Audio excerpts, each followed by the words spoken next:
Dawn. Thank you so much. We finally got here. I feel like it's been a bit of time in the making, and I've been looking forward to this conversation. Um, just for our listeners, where are you today? I am in the Florida Keys, and it is beautifully sunny, just as Florida promises in the Sunshine State. So it's delivering on its promise today. Fantastic. And you've had some bad weather lately, so is everything okay? We're good. Yeah, we're good. You pick your poison in the weather, right? And so here there's a hurricane season. Right now we're good. It's not a problem. But there were fires, believe it or not, that cut off the Keys. So the Keys are a string of islands Yes. and so to get to the mainland, we call it the mainland. And to get up there, you have to go over this stretch, and it was all fires and it was cut off. Scary. Yeah, it was really scary, and especially for some of the folks who were stuck up there for work or for a medical appointment or something, and they couldn't get home. I mean, so yeah, I think we're past that now, thankfully, but Well, hope it's so. always something. Always something. But, we are born to meet challenges. In some ways, that's what keeps us alive. Yeah, and I always say contrast makes you stronger. And the more days I live, the more I really believe that. But of course, we don't want things at the point where we are so stressed and overwhelmed. And it reminds me of projects, actually. Now, stressed and overwhelmed, and I think of project management. Don, you've trained so many people and around the world in project management. You've done a lot of work yourself as a project manager, but I know you didn't start there. What are the milestones in your career that led you to this place where you've written a book called Projectland, which we're going to dive into in a minute? But what led you here? Where did you start? Well, I think like a lot of people, I had a meandering journey through my career and to finally find my thing. And this is definitely my thing. I have a mathematics degree, which taught me to be a very logical thinker. I thought I was going to be a biostatistician. And then I realized in academia, to get up into the ranks of academia, you have to go back to school and you got to publish or perish. And I was like, that doesn't sound like it's for me. And at that time, I also thought, well, I actually, right before that, I thought I would be an actuary. And the reason I thought I might be an actuary is because when I went to the college exams for entrance, my mother and I were sitting in front of the person, at that college that was reviewing them, and he said, "Oh, you have very high math scores." And my mother and I looked at each other and we're like, "Do you have the right file?" And he said, "Yeah, I have the right file." I mean, and he said, "You have high math scores and high English scores, and so I think you should be an actuary." I said, "What's that?" He said, "It's a person who does business. They do math, but they really do business and they make a lot of money." I was like, "What was that last part?" Because we didn't have a lot of money. And I was like, I would like to try that on. I would like to see what that's like, what that life is like. So I said, sign me up for that, right? Which is really what I started to go to college for. And then I realized again, it's like you have to study, and there's a lot of, to go up in the ranks. There are all these exams, and I'm like, I don't like exams. I can speak in a stadium, but taking an exam, not a fan, right? So anyway, I had to find this place where I was like, oh, that's not for me. Oh, that's not for me, which I think happens to a lot of folks. And then there was the year 2000 problem. Remember those days? I do. And so I got hired by this IT consulting company that had clients that, they were out there fixing, all of the software so that it didn't blow up on, 1999 when everybody was That's right. dancing to Prince. Um, and so I got hired by them because I was like, okay, this is something I think I can manage. And I was the only woman in the class of people that they hired, because they were hiring classes of people Yeah. in those days, right? And To get very into. male dominated. Still is in a way. Well, Yes. yeah, it is. And so then they wanted me to sign a 2-year contract, and I was young, and I was like, 2-year commitment? What? This is, I don't think I can manage that. But I took a deep breath and I signed the contract because I was like, I need this, I need to try this. And it was a good offer. And I was there for 9 years Amazing. because they did a great job by having it be more directed to what your fit was as opposed to these hierarchical bands of things. So it was really cool that way. And that's where I found project management. I fell into it because I ended up in the software development, and in one meeting they were like, okay, we need a database administrator. And I raised my hand from the back, from the way back, and I go, what's a database administrator? They go, you're going to be a database administrator. I was like, what? That's how my whole career has gone. They're like, you're going to do this next. Okay. You gonna pay me? Yes. And let's ask the question in the room, and then it lands on you. I love that. That's what happened. And then, I got the call one day from a salesman who I just adored, same company, and his name's Rob, and he said, hey, I only have a couple minutes, but your boss is coming after you today, and I need you to say yes. And I said, say yes to what? And he said, I need you to say yes to running this project. You want me to what? And he goes, I swear we will not let you fail. I've been working on this gig for a year.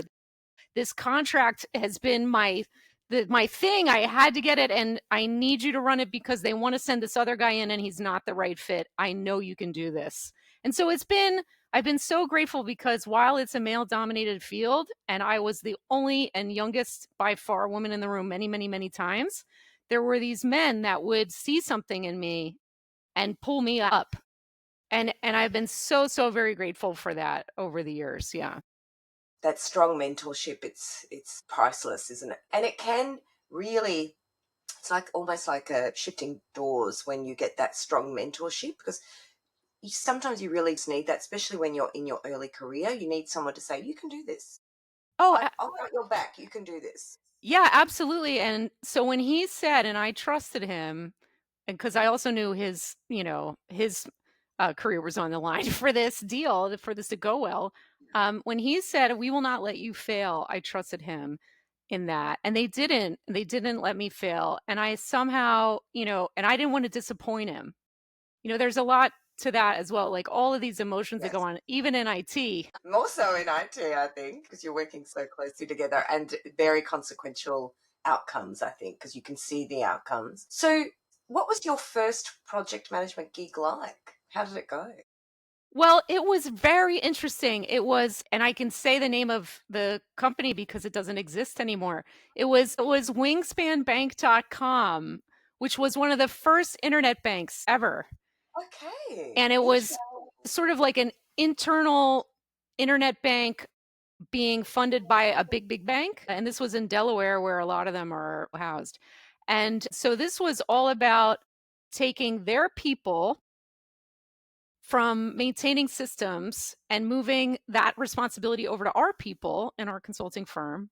And so they could move on to bigger, brighter things and, work on projects. So there was a lot of knowledge transfer. There was a lot of emotion to manage because, our guys were all new to the place and they wanted to do a good job. Their folks at first they were concerned, are we losing our jobs? And there was a lot of stroking and patting on heads that said, no, no, no, you're not, this is a good thing. And so once they finally trusted that, then it went a lot better. And you learn a lot in the trenches. Yeah. And that's been my whole, they say in consulting. And so when I mentor young people, a lot of times I'll tell them if they're kind of thinking between a consulting job and a sort of, internal normal job, that there's a saying, you learn twice as much in half the time as a consultant. And I found that to be true for me. Yes, absolutely. I think it's a bit more intense in that, just in terms of the time lines and also the mix of people that you're connecting to, and often people that maybe you wouldn't connect to if you had an internal position because you're sort of constrained by the hierarchy. So I tend to agree with project management. And let's describe what do you mean by project management, because I think it's quite a there's quite a few definitions, and I think project management has definitely changed over the 20 years even that you're talking about. If someone said, what's project management, what would you say? Well, I usually back it up and to what is a project, right? Because first of all, most people don't seem to have the same definition of what a project is. So describing project management without explaining, well, what is a project really is really doing it a disservice. And also, I feel like project management is the Rodney Dangerfield, like, I can't get no respect, like, faction of management. And so when a lot of people, if I meet somebody at a networking event or, out and about and I'm like, I do project management, the first thing they think is you have your own hard hat and you do construction. And I'm like, no, that's a whole different ball game, right? In construction. So I'm like, everything but construction, really. But so when you talk about what is a project, there are three ingredients to bake this cake. Okay. Like that's how I think about it. One is a project has to be temporary, meaning there has to be a definite beginning and a definite end. There cannot be an ongoing project. We do not have ongoing projects. The second thing is it has to be unique. It basically means in the history of the world, nobody has done this thing before. In this time, in this place, with these people, something makes it unique. So even though we had taken over many different maintenance contracts for companies, we had never done it there. And so there was a lot of uniqueness there and with those people, as an example. And then the third thing is it has to create a product, service, or result. So, like, what's the point of doing a project anyway? What is the point of investing time and money in a project? Well, it's you want something out of it. You want to create a product, service, or result. Okay. So the difference is I believe only organizations really only do two things. Projects is one and operations is the other. And that's the maintenance. That's the coming into work, doing your day job. Every day you're turning a crank. And if we do a good job with that, it spits out money, and then if it spits out enough money, we can put that money into as an investment, which is usually a project. So that's how I think about it. So project management is helping to make sure that from the beginning, from concept to completion, from the beginning to the end, that you can be successful, because the truth is that most projects fail. Yes, they do. And let's go to that. Why do projects fail? Because the research has shown that the last few decades, actually the last 3 decades, have shown that there really hasn't been a lot of improvement in project success. So what's going on? There's a lot of money being lost, obviously, and a lot of desperation. I actually, when we were talking about consequentiality, I know people who have really gotten to the point of ill health when projects fail. Oh, It is yes. consequential. So, what's going on? Yeah, I mean, a lot of times they just aren't set up for success in the beginning. And so most projects fail at the beginning. If you do the root cause analysis on it, that it all started off on the wrong foot. And it often happens to me when I've dug into this research for all these decades I've been at this now. And you're absolutely right. It's not getting any better. So, but at the core of it is people. So the reason I wrote Meet the Players in Projectland is because of this is a people problem. And most people, and while I also teach you do not blame the people, you blame the process. We have a people problem in that we're not setting people up for success at the beginning, and that's just a disservice to people. And so when you set up goals that are unrealistic, and everybody's like, I know it's unrealistic, but we have to keep going. The boss is making us, the marketplace is intense, all the reasons. I have seen it too, just what you're saying, toxic environments where people are getting sick, people are getting hurt, and they shouldn't be. Some office environment, it's like, why are all these people getting sick? Because it's a toxic environment. Yes, yes, yes. And actually, and leadership in projects is where often the buck stops. So project manager and often the project sponsor, the leader. Sometimes they're the same, sometimes they're not. That is where the buck stops. And what you find is that there is real consequences. So, I feel like we need a new term for project manager, actually, because I feel like it's such a big job, such an Yeah. important job. You get blamed for everything. When Yeah. things go wrong, you really, it's a very stressful place to be. When the project goes well, you almost don't get recognition because the product owner or the sponsor gets the recognition. Well, So absolutely. And in serious. fact, I love it that you said that because in the book, I actually say we should call it a project leader because that's what project managers do is lead. They need to lead. Yeah.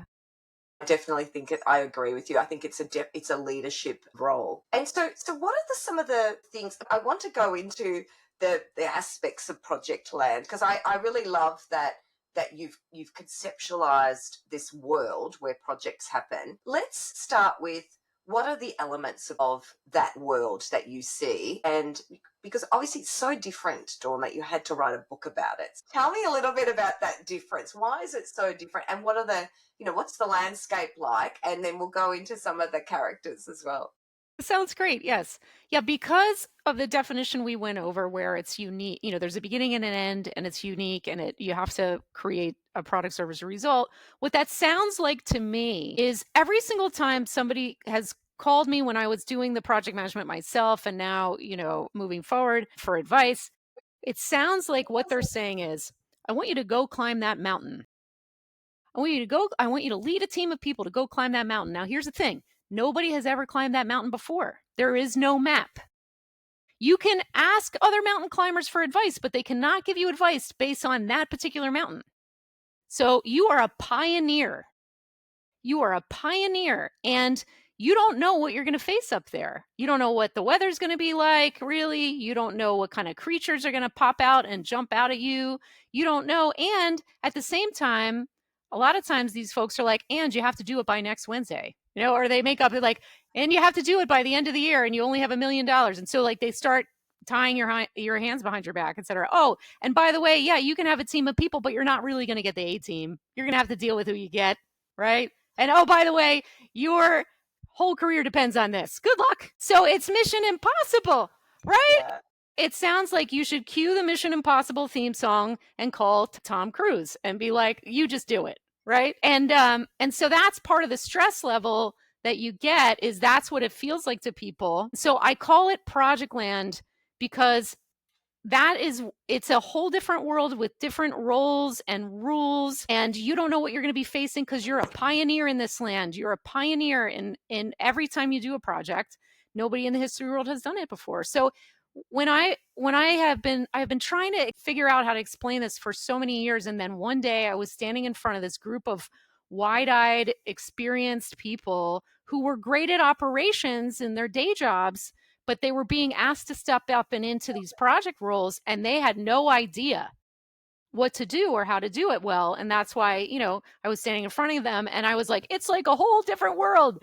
We should just call it Project Land. And then later, a week later, I went back to the client to, walking down the hall to go see the sponsor of the training. It's amazing woman, bilingual, electrical engineer, MBA from, an Ivy League school, like unbelievable person too. And I was passing her two of her guys that were in the class and they were just talking to each other. So, you're not really paying it, like you don't want to eavesdrop, but you're in a hallway. And so I was also up in my head. So I walked by them and I overheard them say one to the other, dude, it's different. It's Project Land. And I was like, wait, what did you say? Like, did that help you? And they were like, oh yeah, then I got it. And I thought, okay, this is going to help people understand and have a different attitude that they can't make assumptions that they've made, whatever's got them to this point in their careers, they can't make the assumptions that that's actually going to help them here in this new world. Yes, I can see the T-shirt, Dawn. Project Land. It's different. It's different. But I think anything that reminds us that we are working in a different paradigm to where we've worked before, where we've been before, is super helpful because it's the assumptions that trip you up. Yes. And I can see that particularly, even projects that are because there are different types of projects in the past that maybe have been more traditionally structured will be very different to projects today where perhaps we need to be more adaptable and flexible and the pace of change is very fast. So absolutely, I can see that. And so in Project Land, you've created the avatars and you chose to describe the animals and I love that you have your dream team. So you've got I'm just looking them up now, you've got gazelles and bison and dolphins. Why are they the dream team? Tell me. I love that you chose to talk about them first because yeah, so I did a lot of research and thinking about the animals and I love using the animals because people don't want to talk about people disrespectfully and I certainly approve of that. But when you talk about animals, it's like, a bison is strong, a bison is big, a bison, is actually agile, and a bison can jump up and down and spin around and run 30 miles an hour even though it's huge. I mean, a bison can do a lot. And it's the only animal that will run into the storm because it knows that's the fastest way to get out of it. And so a bison reminds us that yes, they're known for their strength, but if you have one of these projects where you can only pick, you can only pick a few people, you want somebody like that. And especially on a project where, it's going to be tough. Having a bison standing next to you when is really helpful, right? Who's going to mess with a bison, you know? And so that's some of the highlights of why I chose the bison. The gazelle is fast. So a lot of people are like, why didn't you choose a cheetah? Everybody knows a cheetah is fast. And I said, but this is Projectland. So the gazelle can outrun a cheetah by bobbing and weaving. Yes. So, and guess what we have to do in Projectland a lot? Bob and weave, because we can't just go, like it's like a cheetah. If a cheetah has the Hollywood open road where, like in New York City, where okay, all the roads are walled off and nobody can cross it, and whatever, then they can go fast. But this is real life we're talking about. So I want a gazelle. They can bob and weave and go really fast. And when we have a situation where the sponsor is like, I feel the need for speed, you know, because so many of them, as you mentioned, have this situation where that they need the project to go fast. So you need this like style, this either their work style or because of their experience, that they can go fast and they can bob and weave. To tell you the truth, the gazelles are my favorite. And there is a line from your book. I'm just going to read it because I love this, because I agree with you. I love the gazelles. They're my kind of people. So right? Yeah. So you talk about Ariana Huffington's book and her picture of gazelles, and I love that because Ariana, you quote her, and she says, "They run and flee when there is danger, a leopard or a lion approaching. As soon as the danger passes, they stop and go back to grazing peacefully without a care in the world." And that is actually perfect, because Yes. I can imagine that no other animal can kind of personify that. And it is about that. It's about, intensity, running fast, creating that bob and weave, but then going back to that level of calmness and steadiness. Okay, where are we at? Let's regroup, come back to the team in a way, or come back to the project principles. So it's Yes. perfect. I love it. Yes. Isn't that lovely? Yeah, I loved her book Thrive, where that came Yeah. from. And I had to include it because I agree with you. Absolutely. Yeah. And so And then you have dolphins. yeah, so the dolphins, so the dolphins, so living in Florida here, I had a woman, a friend of mine who was having a milestone birthday, and her greatest desire for her birthday was to go out and see dolphins in the wild. And I said, "Oh my goodness, I know the dolphin whisperer down here we got, her family and friends, and just on this very small boat with this woman who's been here for a very long time. And I call her the dolphin whisperer. That's not actually her name. And she taught us all about the dolphins. It was a magical experience. And what we learned from her was dolphins, they're all in a family. Just like this is part of the reason for the dream team idea with the bisons and the gazelle and the dolphin. They're all great team members. They live in herds, and the dolphins in pods. And so they're socially oriented, but everybody really thinks about dolphins being more social creatures, and they love to play and have fun and please you and everything, and they're great communicators. They can also go fast. Bottlenose dolphins can also hit 30 miles an hour. So I was like, wow, dolphins are perfect, because there are projects where it's really all about the people and caring about making sure that these people are going to be able to get through the change the project brings. And so when you have a dolphin on the team who is really, cares and is great at communication, cares about pleasing people, it can go a long way to making sure that the project is successful when we're asking people to change, especially. And I personally love to have fun while I'm getting work done, and dolphins are all about playing and having fun. Yes, yeah.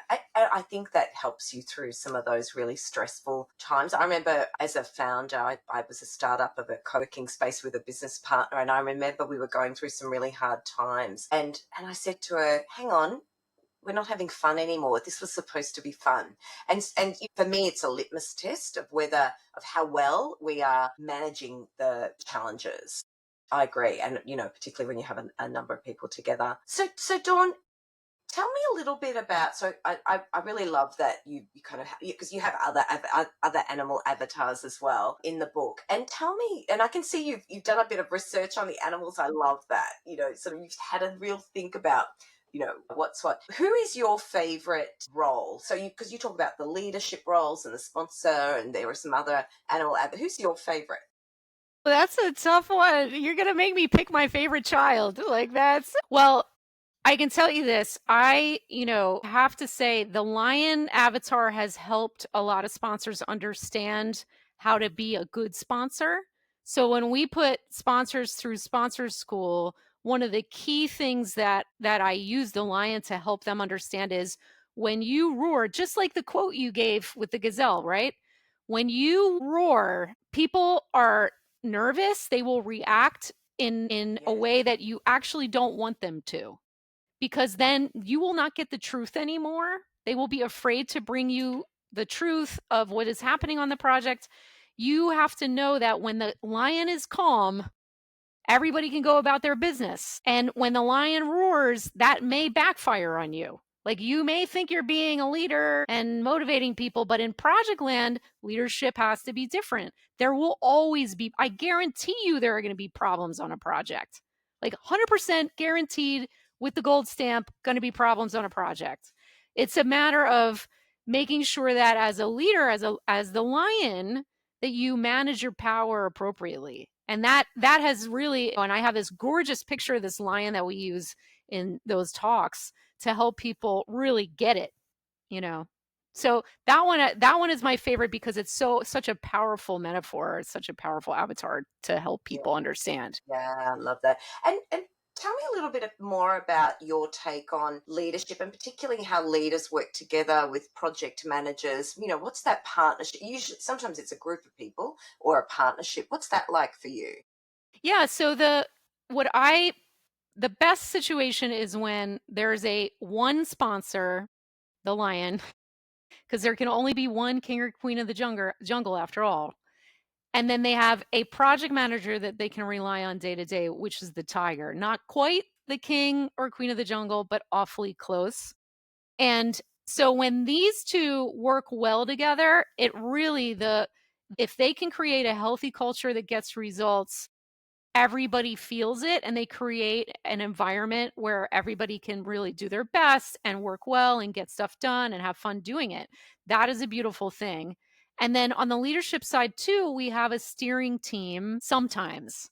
You have to a big question we get a lot is, when do you need a steering team? When don't you need a steering?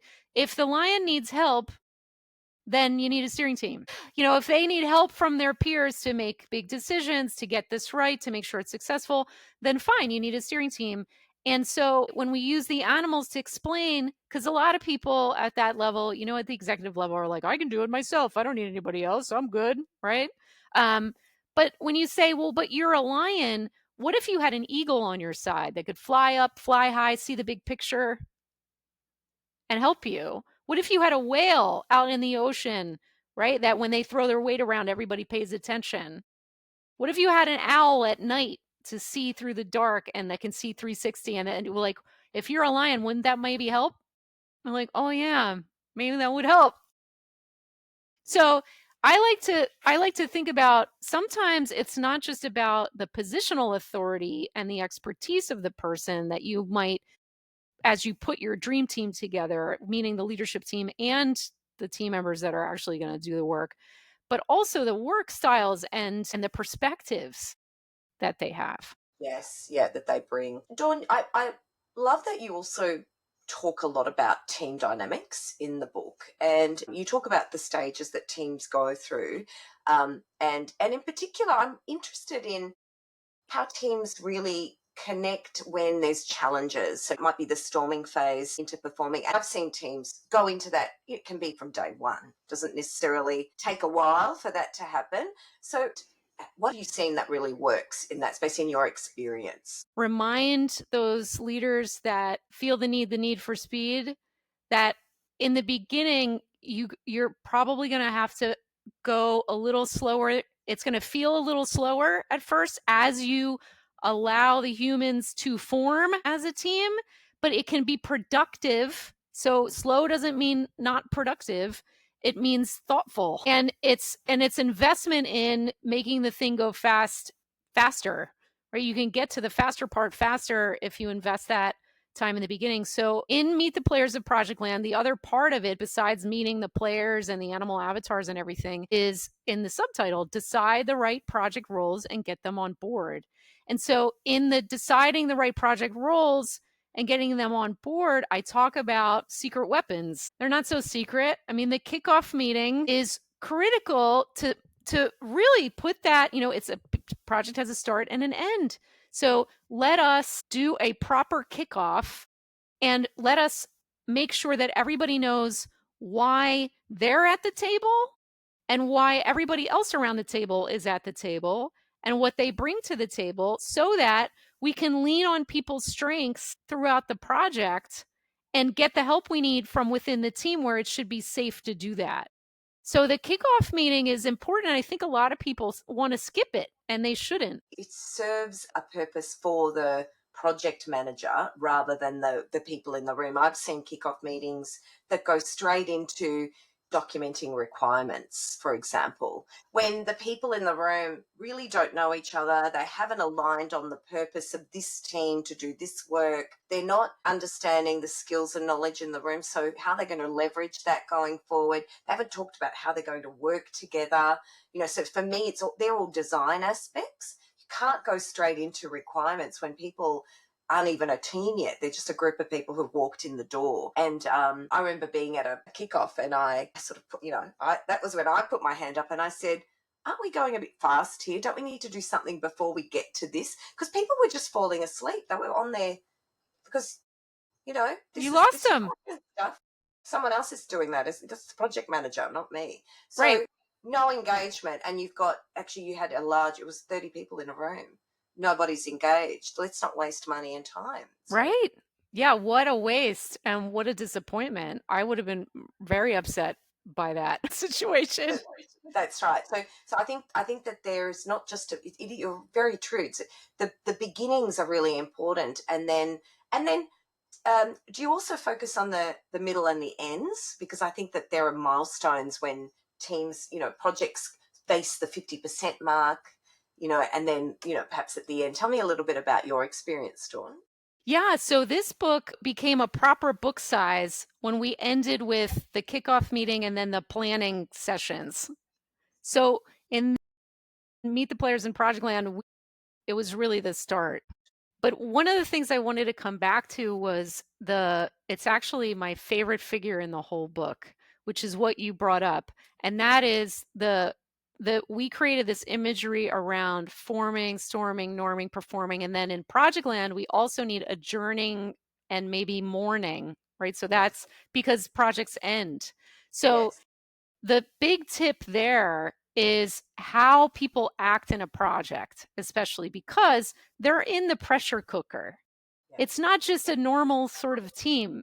There's a goal, there's that mountain, there's the pressure of the time, there's the pressure of the budget, there's the visibility that you have. So you're in a pressure cooker. And so that's part of the reason why I think you probably experience where people seem to go right into storming. And then we as project leadership have to get them through it and respect the fact that they have to go through that. It's a normal thing, but try to get them through that as quickly as possible. And then the thing that I always need to remind the executives is the minute you rip someone out of there or add somebody else in, they start all over again. 100%. let's be thoughtful about how we bring people together, when we bring them together. Can we please keep a team together through the whole project to the extent possible? And stuff happens, people leave, somebody gets sick, stuff happens, but it is so real. I've seen it every time where that people need to go through this. And then at the end, the adjourning and mourning can also be really intense, because I have experienced it myself early in my career. I was on a great project. It was so hard, but this team really came together and it was a beautiful thing. And at the end, we were all like, holy cow, A, we did it. Okay, wow, that's amazing. And then B, no, I have to go to another client tomorrow. I'm going to miss you guys. It was a it and so the project manager is usually the manager of emotions throughout the project as well, which is why I feel, project leader is really a better term, because the management of emotions from the beginning of what is this and all the chaos and organizing chaos and the anxiety on that, and then the middle of, okay, we really got to get this done, and people get bored and people don't want to keep going, and then at the end, some people don't want to let it go.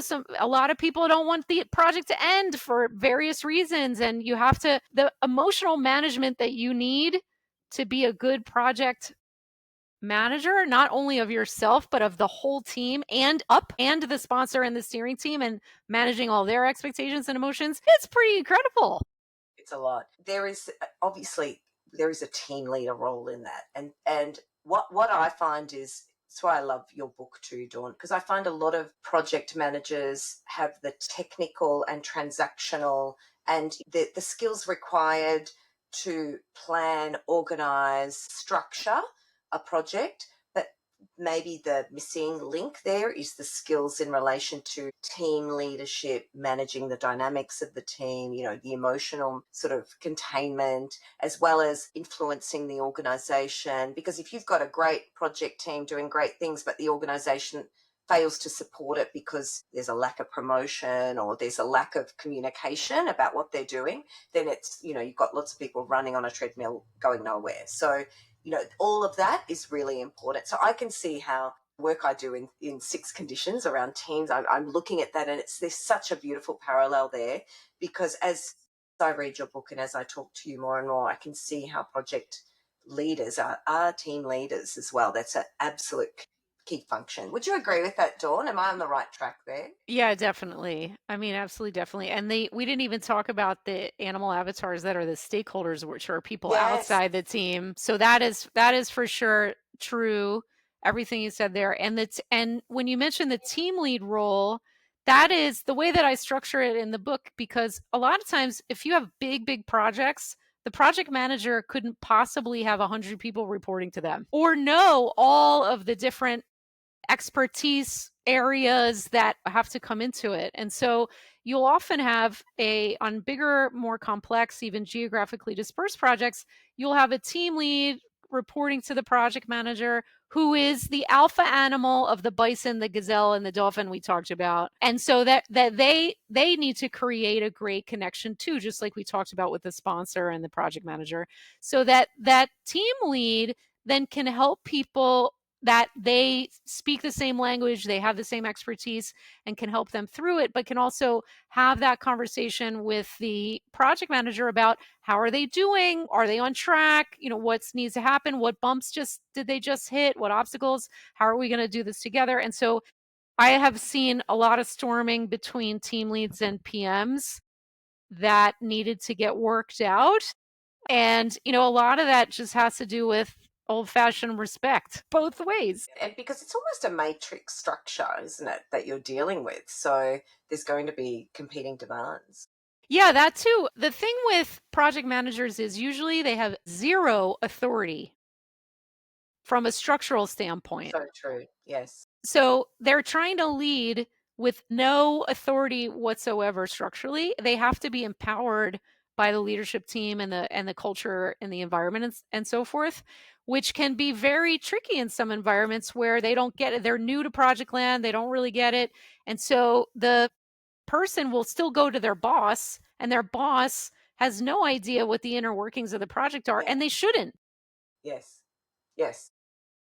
So when leadership says, we're going to embark on a project, we are willing to invest time and effort and sometimes millions of dollars in a project, even if it's not millions, it's something, and it's time and energy, and you want it to go well, please set it up for success. Please set the people up for success in the beginning and then support them, and then they can really make it happen. Dawn, that is a beautiful note. I think we can leave the conversation on. And I know we could keep talking, but we've gone over time. Thank you so much. I really appreciate your time. I appreciate your book. I'm going to be sharing it with all my friends. And it really aligns with some just even recent research that EY put out around human factors and the critical human factors related to project success globally. So I can see that you are absolutely on the edge of knowledge around this and really applying this to practice, which is great. You're taking that,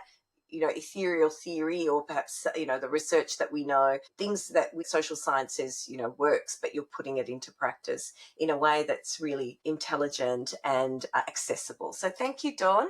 Thank you so Thank much for you. being on the conversation. Thank you so much. I really enjoyed it. I love your show. I'm a big fan. So thank you for Thank having you. me. Thank you, Dawn. We'll talk again. Thank you.